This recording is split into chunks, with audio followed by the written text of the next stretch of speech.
नमस्कार। श्रीमद् भागवत गीता के इस एपिसोड में आप सभी का स्वागत है। गीता का यह छठा श्लोक एक भावनात्मक दृश्य प्रस्तुत करता है।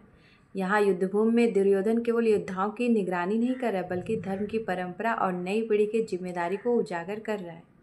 यह वह क्षण है जब पुराने और नए युगों के योद्धा एक ही ध्येय से खड़े हैं, धर्म की रक्षा के लिए। युधा मनुष्य विक्रांत उत्तमौजाश्च वीर्यान् सौभाद्रो द्रौपदेयाश्च सर्व एक महारथा। युद्धामन्यु और पराक्रमी उत्तमौजा सुभद्रा का पुत्र अभिमन्यु और द्रौपदी के पांचों पुत्र, ये सभी महान योद्धा हैं। ये केवल वीरों की सूची नहीं, बल्कि धर्म, साहस और संस्कार का वंश वृक्ष है।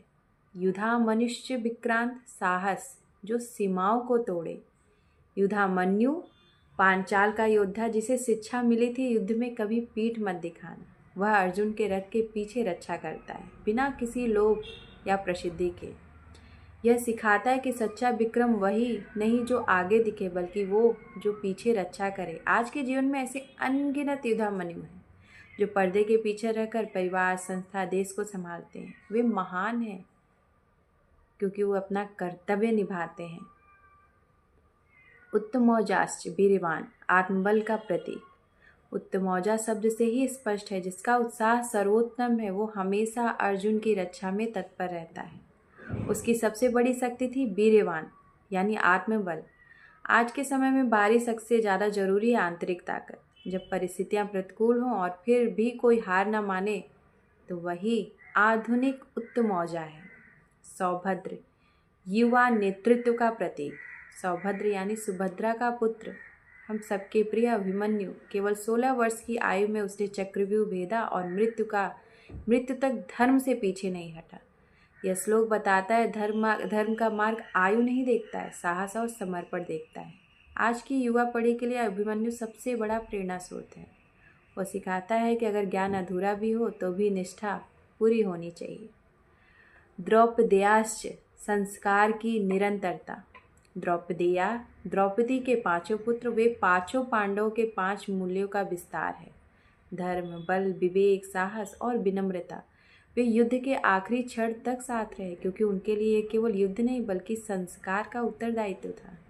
आज के दौर में जब नई युवा पीढ़ी परंपराओं से दूर होती है, तो उनके पुत्र याद दिलाते हैं संस्कार कोई बंधन नहीं, बल्कि एक आत्मबल का स्रोत है।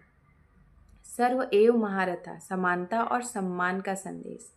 दुर्योधन यहाँ कहता वे सब महारथी हैं। उसने किसी को छोटा बड़ा नहीं कहा, यानी उसने स्वीकार किया हर व्यक्ति का योगदान अपनी जगह महत्वपूर्ण है। यह हमें सिखाता है कि टीम में सबसे बड़ा योद्धा वह होता है जो दूसरों की क्षमता को पहचानता है, क्योंकि धर्म की सेना में कोई ऑर्डिनरी नहीं होता, वो कोई नेसेसरी होता है। इसका साइकोलॉजिकल मीनिंग क्या होगा? इस श्लोक में दुर्योधन अपने विरोधियों की ताकत को गिना रहा है, पर अंदर से उसका मन डगमगाने लगा है।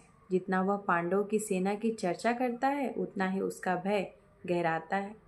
यह मानवीय स्वभाव है। जब हम दूसरों की अच्छाई पर ज़्यादा ध्यान देने लगते हैं, तो अपनी आस्था कमज़ोर पड़ने लगती है। इसलिए गीता का यह श्लोक कहता है कि प्रशंसा तब तक अच्छी है जब तक वो प्रेरणा बने, भय नहीं, डर नहीं होना चाहिए। आज के युधामन्यु, अब इसके विषय में मैं आपको पार्ट 2 में बताती हूँ।